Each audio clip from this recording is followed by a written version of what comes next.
Do you read me over? Be advised, you are coming in weak and unreadable. Say again, Com Tower. This is Pacho. Do you read me over?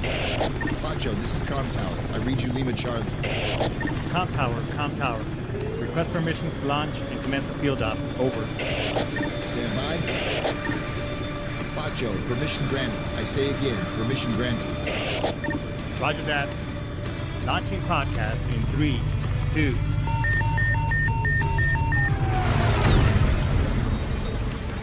You are now entering the field op with your host, Pacho Correa, Chief Warrant Officer 3, United States Marine Corps retired. Get some. Hurrah!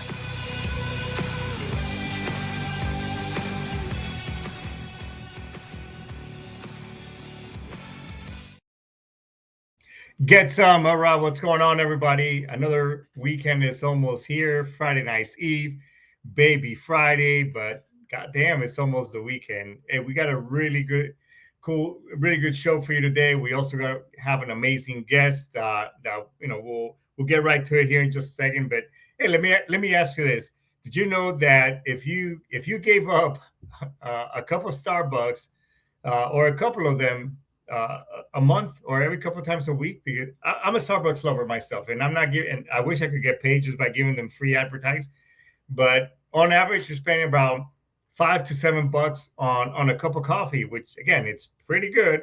And imagine how many times you do that a week. If you did the math and it equivalents to maybe 30, 40, even $50, did you know with that money you can actually start investing as well as put something to protect your family in the event, God forbid, something happens? No, I'm not talking about SGLI or VGLI for that matter.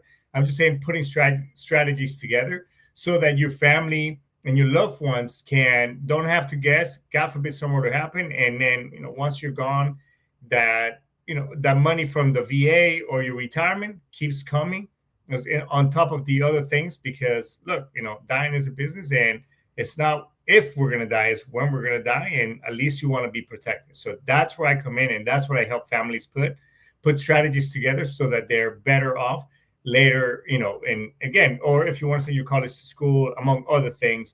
I mean, there's so many things that we can do to help your family. So it's always just a conversation. If you're open, wanted to find out more, and I can share some tangible information to take it with you, then go to my link tree. It's right there on the show description. Let's set up a free conversation. And at the end of the day, hey, look, if it doesn't make sense or it's not the priority right now, I get it. But at least you have the plan so that when you're ready to implement it, you already have the plan in your cargo pocket. The other thing that I do is I help veterans put strategies together and also apply for the VA claims and benefits. That's just something that I do, helping my brothers and sisters. It doesn't cost you anything. I walk you through the process. I show you how to do it so that way you also take handle on it and basically start learning your system, because at the end of the day, look, it's the only thing that we got. The system is not perfect. However, you need to, the enemy of my enemy is a friend of mine, so to speak. So learn the system. It's not that hard. It's gotten better. So if you want to find out more, again, shoot me a DM. Link Tuesday and Thursdays is when I tend to help veterans on those things. So, go on there. We can have a conversation. All right. So, and look, this show, we build community, we share information. And if you want to be a guest on the show, by all means, hey, let me be your platform. You can schedule yourself. We can have a conversation, put yourself out there. And if you want to be a podcaster, we can also get you LinkedIn or plugged in with Brian Colburn from the folks at Sitch Radio, because he's an amazing individual, and he can definitely get your word out, among many other things. So if you want more information on that, let me know. Because look, at the end of the day, we're building a community. This show is all about the right to bear arms, freedom of speech, and all the other great things that the freedoms that the Constitution brings us. So if you although we may agree or disagree, and that's okay. If you like this show, like, subscribe, and follow. You can also follow me on all my other social media venues. And if not, you can swipe left, and that's okay. Perhaps check out my next guest show, or one right here at sitchradio.com. So I think that's all the pleasantries out of the way. Today on the field op, we're going to talk to veteran Cliff Sosamon. I met this individual at MCC, Military Content Creator 2026, and he joins today we're going to talk about many veterans, leaders, and even us because a lot of us are high performers when we get out of the service, and we struggle with that after major, and we do that big, huge, major life transition. And how do we keep moving forward in the right direction? So Cliff will also talk to us about his podcast, and he's a founder and the creator of the Action Under Fire, which teaches people how to be disciplined. Don't be a nasty civilian. You know what I'm saying? And because you're going to go through uncertainty, fear, anxiety, stress, all the other things. But nonetheless, this conversation about leadership and identity, and maybe a little bit of execution, and learning how to move forward when life gets heavy, right? So with that being said, everybody, hey, let's bring Cliff. What's going on, brother? How are you? Hey, brother, I'm good. How you doing today? I'm doing outstanding, ding, ding, as they used to say back at the Rifle page. Right, absolutely. Hey, Cliff, so before we get into the whole message, and we're going to talk about your back, tell us a little bit about your background. Obviously, what led you to, obviously find the Tailgate Chat, speaker, and becoming a mentor, so on and so on. But give us a little story behind now how you got here, brother. Right on. Well, it depends on how far you want to go back. I mean, I grew up in a town of it was 850 people when I left. I think it's 700 people now in central Illinois. And the Marine Corps was something. I mean, my dad served in Vietnam, and it was always, I want to serve. I want to do what my dad did. But it was also, I mean, I graduated like 42 out of 48 kids, right? I mean, Wow. you could say I was in the top 50. Of course, we only had 49. So, but it was just, school was not my thing. No way I was going to college, and the Marine Corps was my ticket out of town. So much so, I just signed up for 6 years from the start.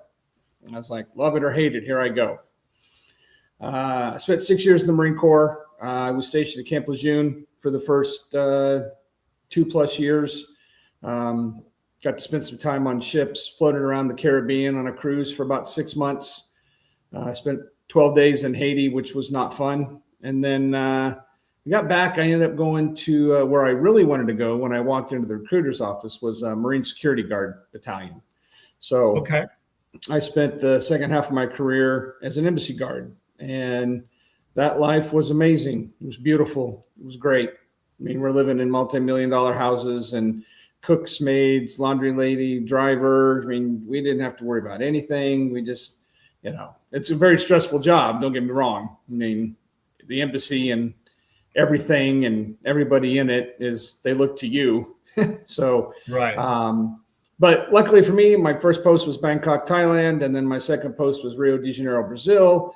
So not really high stress situations. I mean, there are guys in, Mogadishu and, Dar es Salaam, Tanzania, which, I mean, I was still in and at the battalion headquarters when the two embassies were blown up over in Africa. And I had served with guys at both posts. I served with them in Bangkok. And so very familiar with the dangers of that job, but also the wonder and beauty that it is to be attached to the Department of State. No MREs, no field ops, none of that. Dress blues every day kind of thing. But Yeah. I spent 6 years in. I got out. I got a job lined up doing security for Ross Perot. That's what brought us to Dallas. So that's what brought us here. And long story short, still live in Dallas, still love it. Wouldn't go anywhere else. It's just a great place. No, and I think Dallas, one of our daughters lives in Dallas. As a matter of fact, she's been a guest on the show a couple of times. But Nice. I mean, I'm a huge Texas fan myself, even though we're right here in South Florida. But I think Texas, where it's at. So when you were in embassy duty, because I was kind of looking at doing that as a B billet and everything else, but I guess by the time I got around to that, it was like I was at a different point in my career. It's like, okay, well, it's one, will the monitor let me go? And I know they'll let me go for recruiting duty for sure, because obviously nobody would dodge that bullet. But this billet like this, I don't know if he'll allow it. Motor T was kind of like sometimes the monitor wouldn't keep you. They're like, hey, we need you for the benefit of the Corps, which is bullshit. Right. I ended up going on recruiting duty, and that was a different world. But man, your first post was Bangkok. I mean, yes. Everybody gets a hardship initially. I mean, that's what everybody says. That's what they say. So I guess that was mine. I mean, we did live, within. I got extra pay because we lived so close to the equator. It was like within like 15 degrees of the equator, you get an extra bump in pay. At least you did back then. So, and I'll tell you, it was hot when I got there. It was in August. I left DC on an August day, and I landed like the day before in Bangkok, Thailand. It literally took 24 hours to get there. I landed at midnight, and they didn't have the typical catwalk. It was the stairs.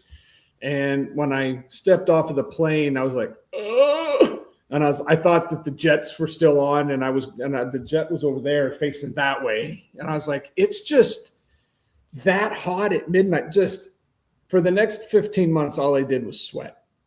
Wow. It was amazing how hot and humid Southeast Asia is. Yeah. You hear people talk about it, right? You just don't know it till you're there and you experience it. It's crazy. Yeah, and that's why they give you. I mean, in recruiting, they call it a large uniform issue, because you're going through them like, at a cyclic rate. Because obviously, in your situation, you're sweating like a whore in church. So, yes. Yes. That's crazy. So, let's talk a little bit about like military structure versus civilian freedom, and why a lot of us struggle after service. So, and obviously we lose that identity because we always have a mission, whether it's hey, guard my post, or hey, take the objective, whatever it may be. But what the transition look like for you on the on your side of the fence? Right. And I've talked about this a little bit on my podcast and some of the writings that I've done on Substack. I've talked about this very thing. And let me put it to you this way. There are some guys and gals when they get out, it's like, oh shit, I'm out. Yeah. Well, I guess I should load my car and go home. They don't really prepare or think about it. Yeah. Especially like I got one buddy who he was in security forces. He was guarding the subs down in Kings Bay, and on guard duty during the commanding officer was walking by, and he had a seizure. And in 30 days, he was out. I mean, it was just like, oh, you can't have seizures while you're guarding nuclear submarines. So he just got instant out. And he said, within 30 days, I was sitting on my couch back in Boston, or as he says, I was back in Boston, parking the car in the yard. Yeah. It was like no time to plan, right? No time to do anything. It was just out. I, on the other hand, happened to be working in the company. I blew out my knee in Rio. So I spent my last 10 months in the Corps back in Quantico, and because I'd have my knee rebuilt.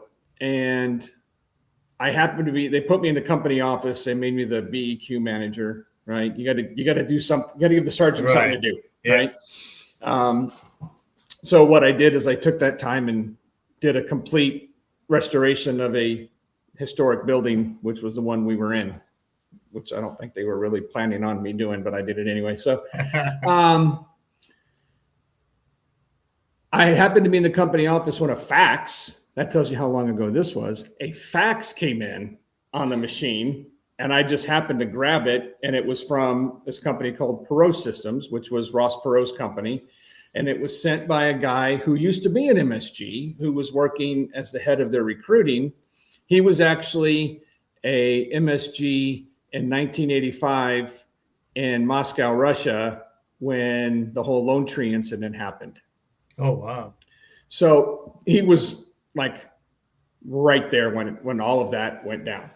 Right. So Mr. Pro had been walking through their offices, and they were using like Smith security, right? So it's like retired guys in a wannabe police uniform.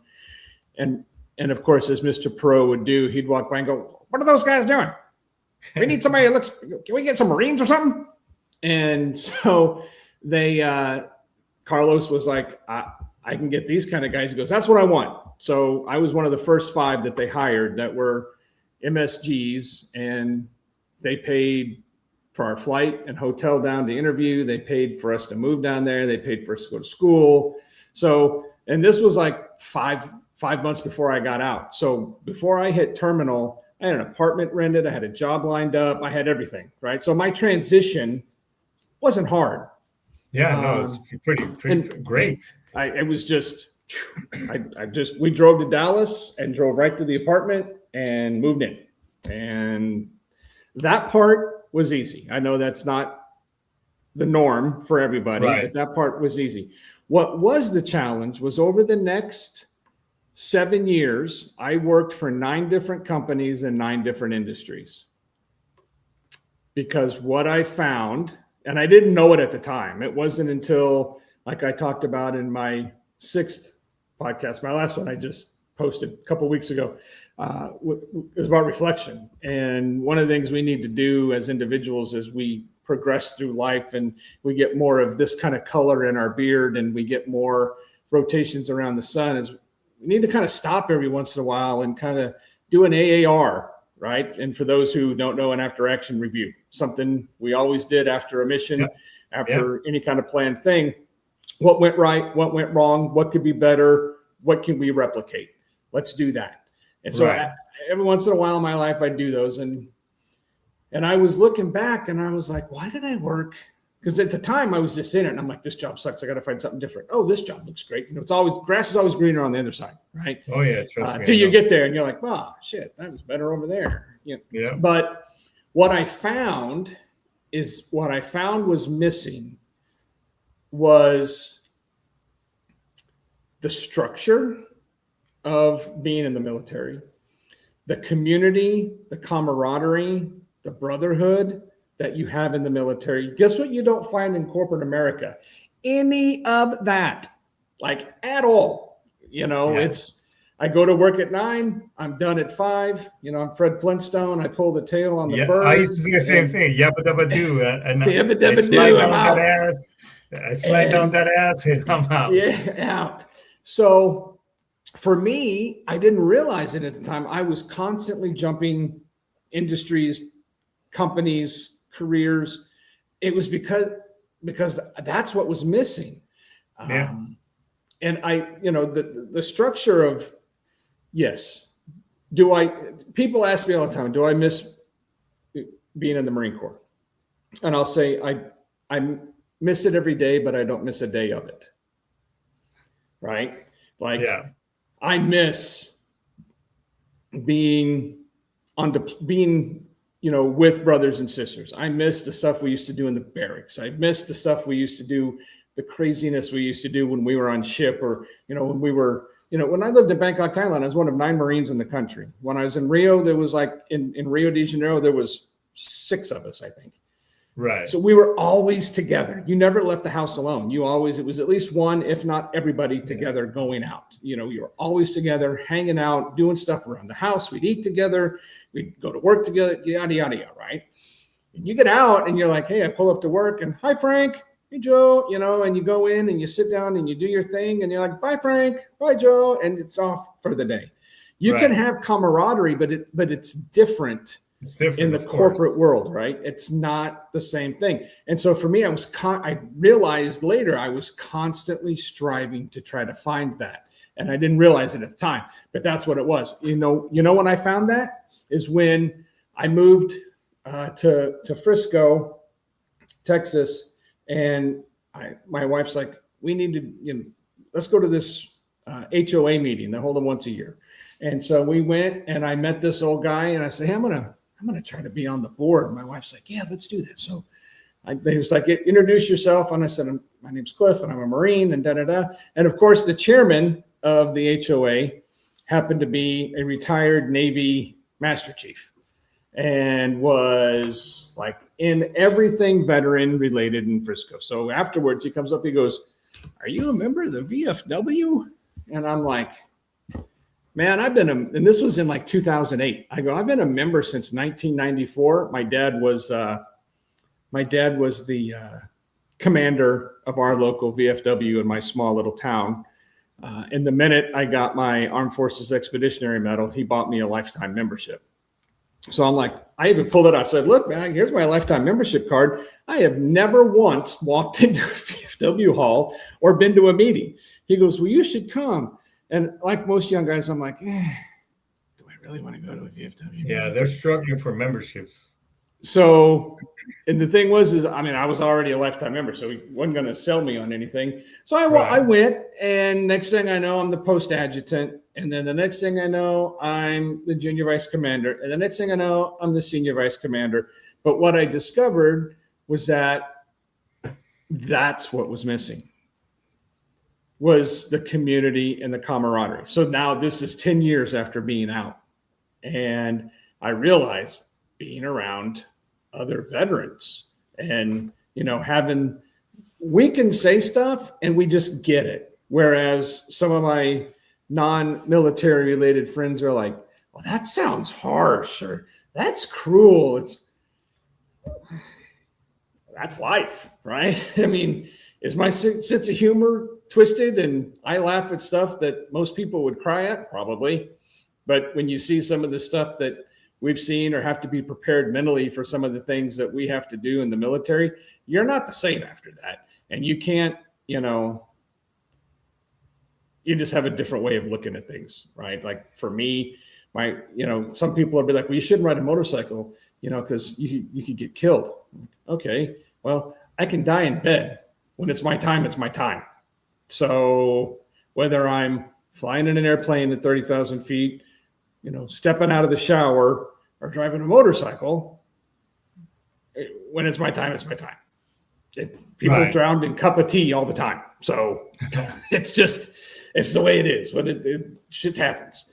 So all of that to say that it was the veteran community that I was missing. So that led to me and another group of veterans starting a nonprofit called the North Texas Military Association. And then that led to many years of doing VFW, NTXMA, and then becoming the executive director of Honor, Courage, Commitment, and running that entrepreneurship program and leading that organization for like 4 or 5 years. And that's really how I got here. And I'll be honest with you, Francisco, when HCC, and I talk about this in depth in one of the episodes on the podcast, when HCC ended up closing, I didn't realize that I had really done it. And it was upon reflection that I realized that, I always felt like I had a sense of purpose. And my sense of purpose at the time was helping veterans through their transition, whether it was find a job. We created a program to help them build their resumes and partnered them with very high-end recruiting firm called Korn Ferry that came in and taught them how to do resumes and stuff like that, and how to and connected with them. We created mentor programs. We had an entrepreneurship program. And the whole purpose behind all that was to help veterans find their sense of purpose. Because I realized at this point in my life, like 2012, 13, 14, after doing this veteran stuff, I realized the light bulb went off, right? And I was like, oh, that's what was missing for me for those 7 years was I wasn't working toward a sense of purpose. I hadn't identified my sense of purpose. So I had to find it. Well, mine was serving other veterans because I didn't go to Iraq and Afghanistan. I was already out. I was already on disability because I blew out my knee. And so it was, how do I give back to those who went? It's this way. And so that was my driving force. I mean, every day I got up, and that's what was on my mind. That how can I create a new program? How can I raise funds? How can I connect with somebody? How can I get this message out? And I was between 2012 and 2018, I was constantly on ABC, NBC, CBS, Fox, all the local news stations. I was doing interviews. We created a big veteran business center. It was the first one in North Texas, 7,000 square foot office space for veterans to come in and launch and build and grow businesses. And that was my driving force. That was my purpose. And then when it ended, brother, I crashed because I had done something that I didn't realize I had done. And that was, I had tied my sense of purpose to my career. And I think that is part of what I talk about this on Tailgate Chat and the other stuff that I'm doing, is that I've had jobs that I really liked, but they weren't my sense of purpose. And when I got laid off or that job ended, find another one, right? But when my purpose was tied to my job, and every day, it crushed me. I think I said it in one of the podcasts I re-released this week, is it shook me to my core, because I didn't want to get out of bed in the morning because I had no reason to, besides my two young sons, right? And get up and take them to school and just kind of mope around and just be like, what the hell? This sucks. So that is a very important thing. And that's where I think this transitions just even beyond military or beyond veterans. You can be that guy or that gal who's worked at Oracle for 30 years, and you wake up on Monday morning and you got an email saying, "Oh, we're going to go with AI and we're laying 30,000 of you off," right? But they're like, I've worked here for so many years and I put my entire heart and soul into this job. It can be crushing. And you have to understand that creates a momentum crash, that creates friction.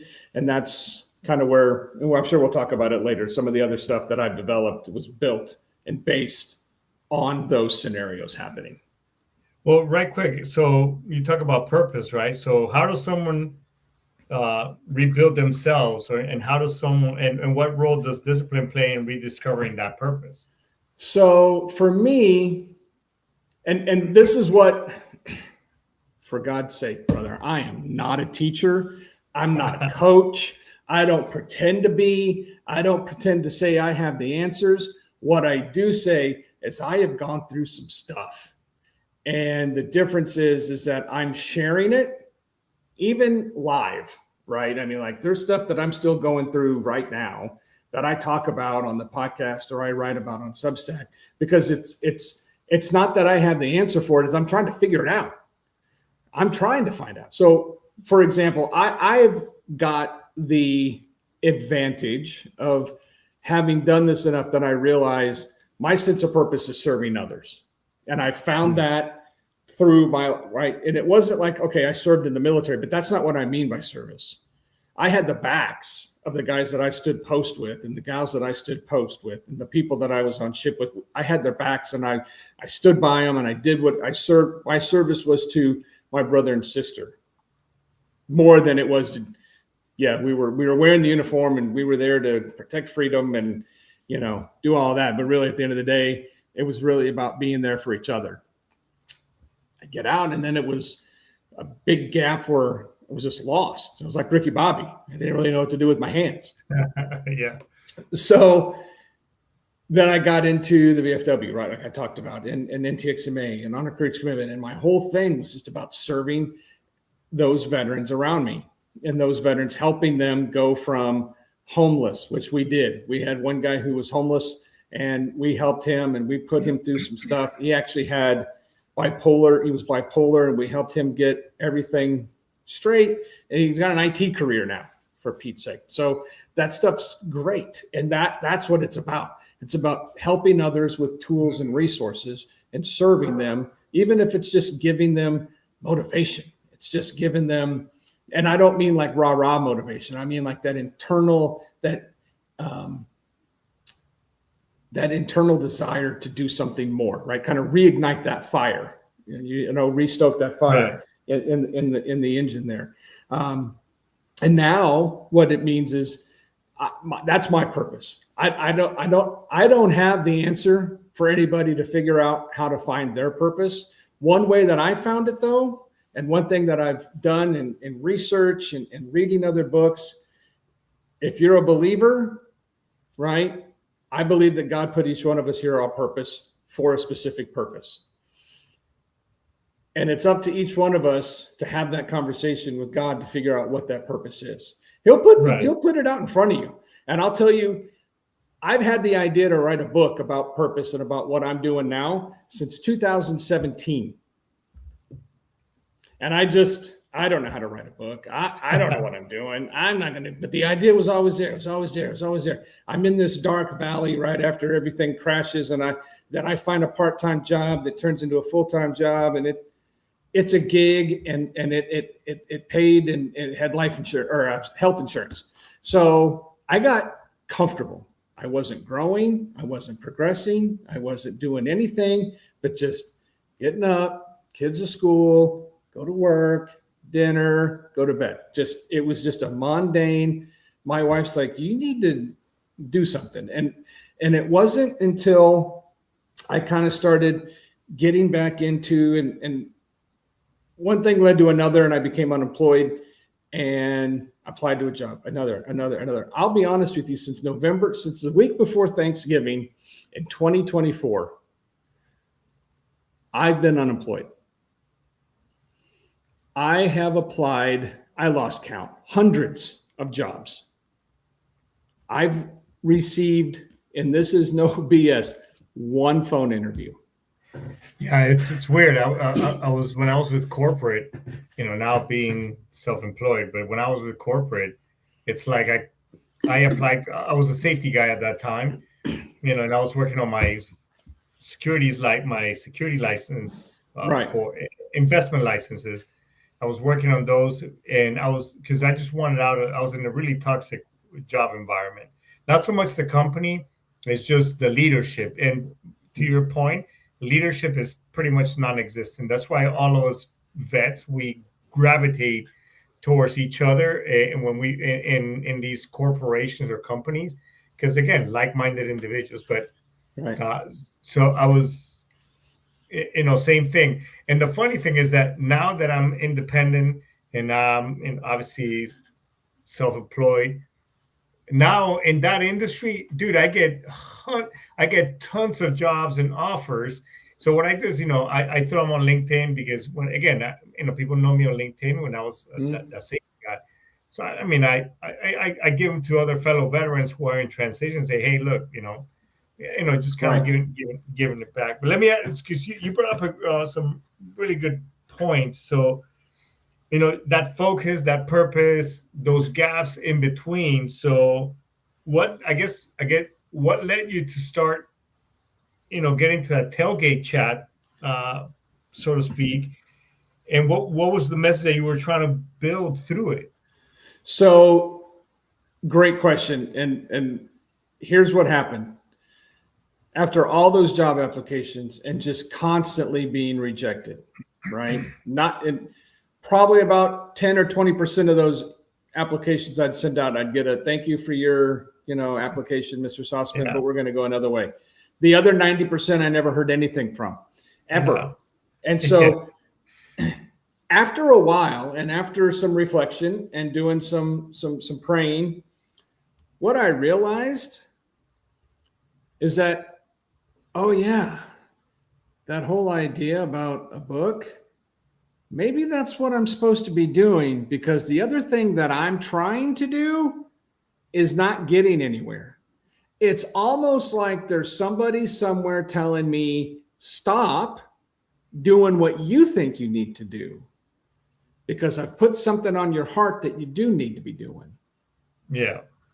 And that's what led to me finally and having this conversation with my wife. And she's like, well, maybe you should start writing the book, treat it like a sabbatical. And so I did.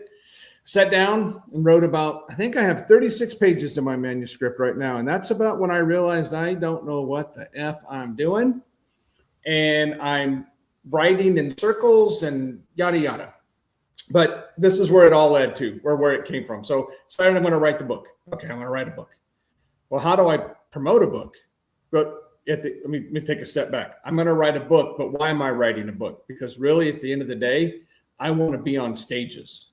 I want to be talking about purpose. That's the one thing that I felt like I really missed when I was from working in the veteran community, was that I used to get on stages all the time. Big stages, small stages, keynote speaker, MC, lead ups, whatever. And I was talking about purpose, and I was talking about veterans, and I was talking about people in our community supporting veterans and being out there and helping them because of what they've done for us. Well, that's what I want to do. Okay, great. Now I'm going to write the book, because then that creates some authority, right, behind having a speaking career. Okay, great.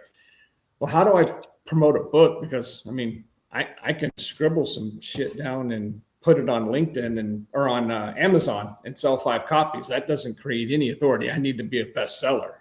How do I do that? Well, I have to have a big following. Okay. Podcast. I should try that.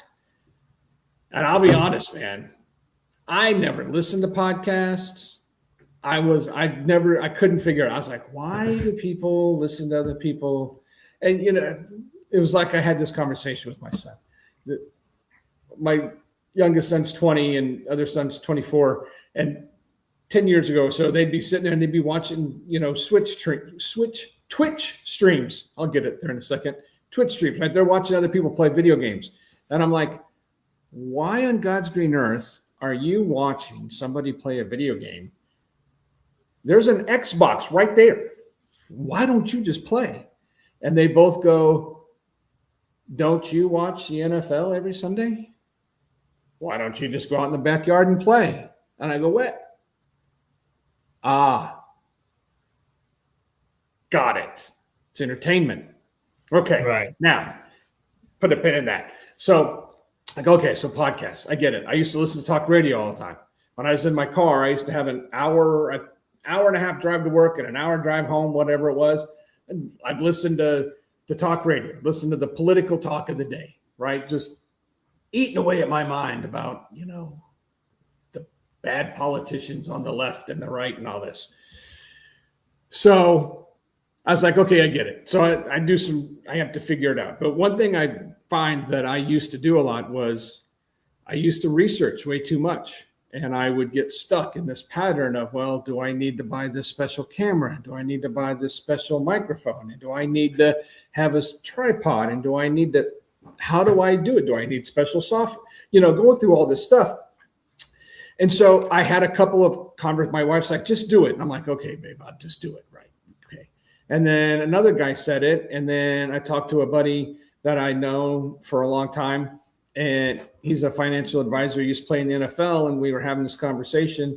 And he's like, dude, why don't you just do the podcast? And I'm like, well, I got to figure out how to do this and how do I edit? He goes, dude, you're just making excuses. That's all I'm hearing. Shut the F up, grab your camera and do it. It's going to suck, but that's okay. Just do it. And I was like, That night, I'm scrolling through Instagram, and one of our pastors at church says the same exact thing, but he said it from a different perspective, and it dawned on me. And basically what he said was, I've been wanting to do a podcast for a long time, but I've always been trying to figure out, do I need this equipment? Do I need that equipment? How do I do this? And he goes, you know what? I finally just decided tonight. And he was sitting on his, he just grabbed his iPhone and he just filmed himself like this. And he's like, he's just sitting on his back patio. He goes, so this is my first effort at a podcast. It's just a little Instagram live. And I was like, holy shit, that's it.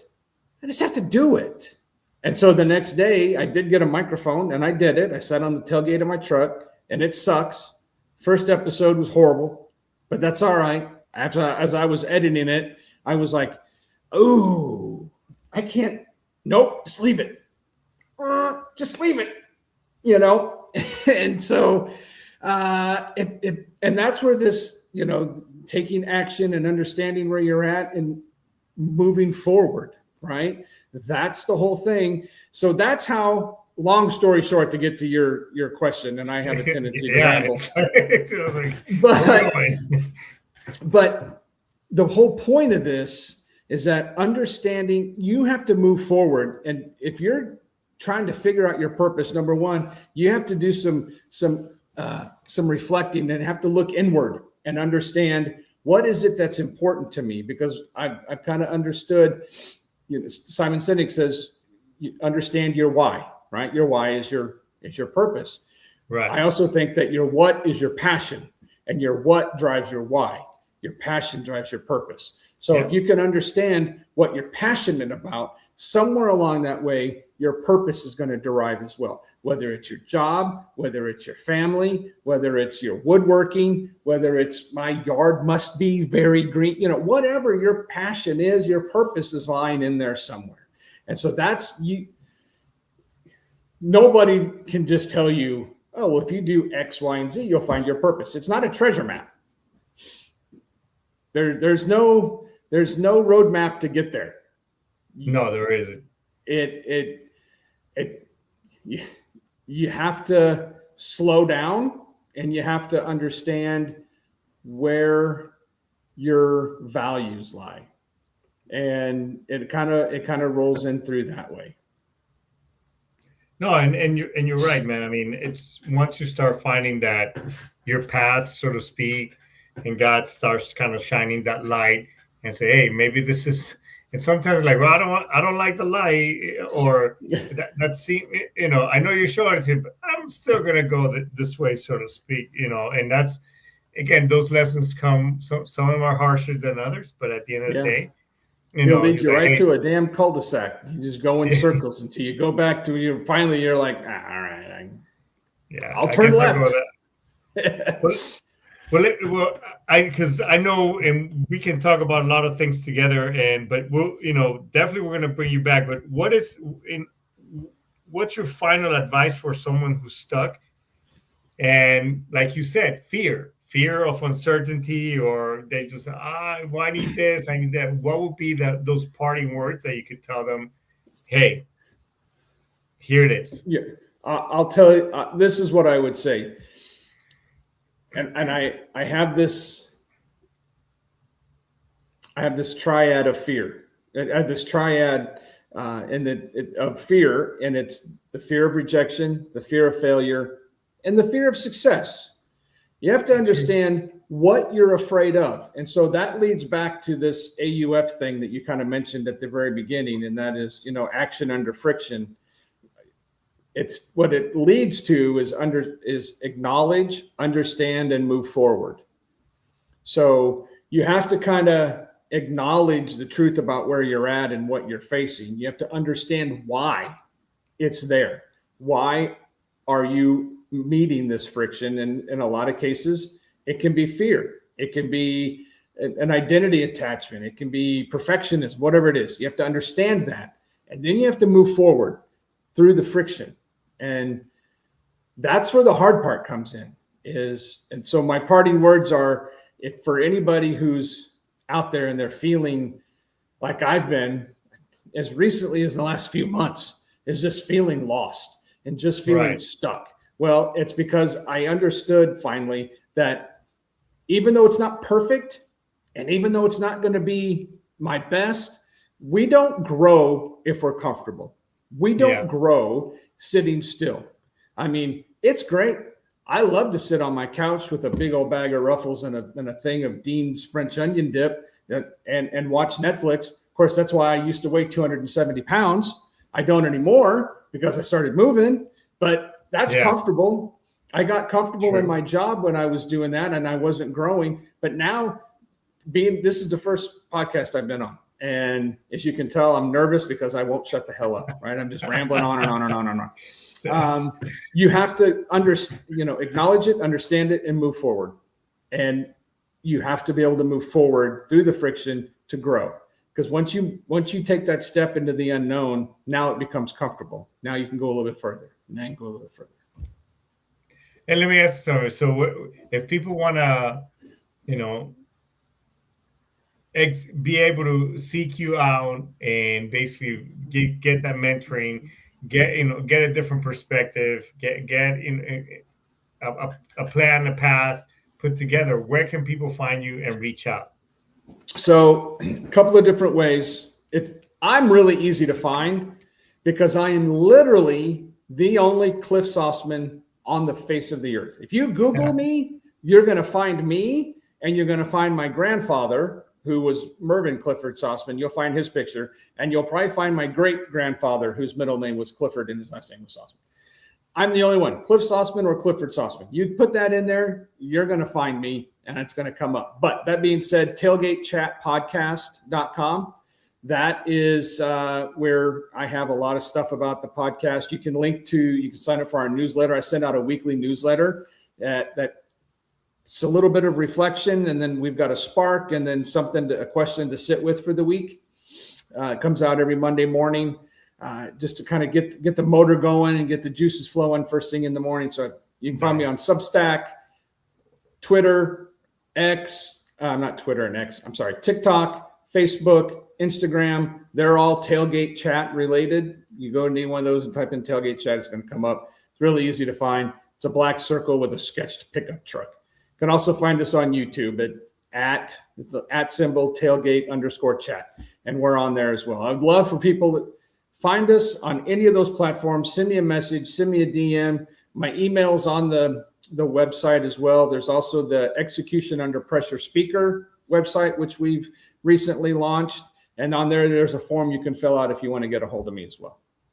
That's amazing, brother. Brad, first of all, thanks so much for your service. You're another fellow jarhead. It's always hoorah, get some. It's always great to meet somebody.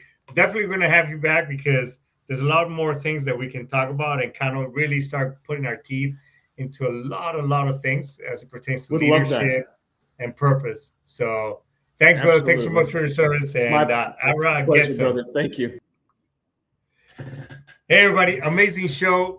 By the way, in addition to all the other places where Cliff's mentioned where you can find them, it's also in the show description as well. You can find all his links right there.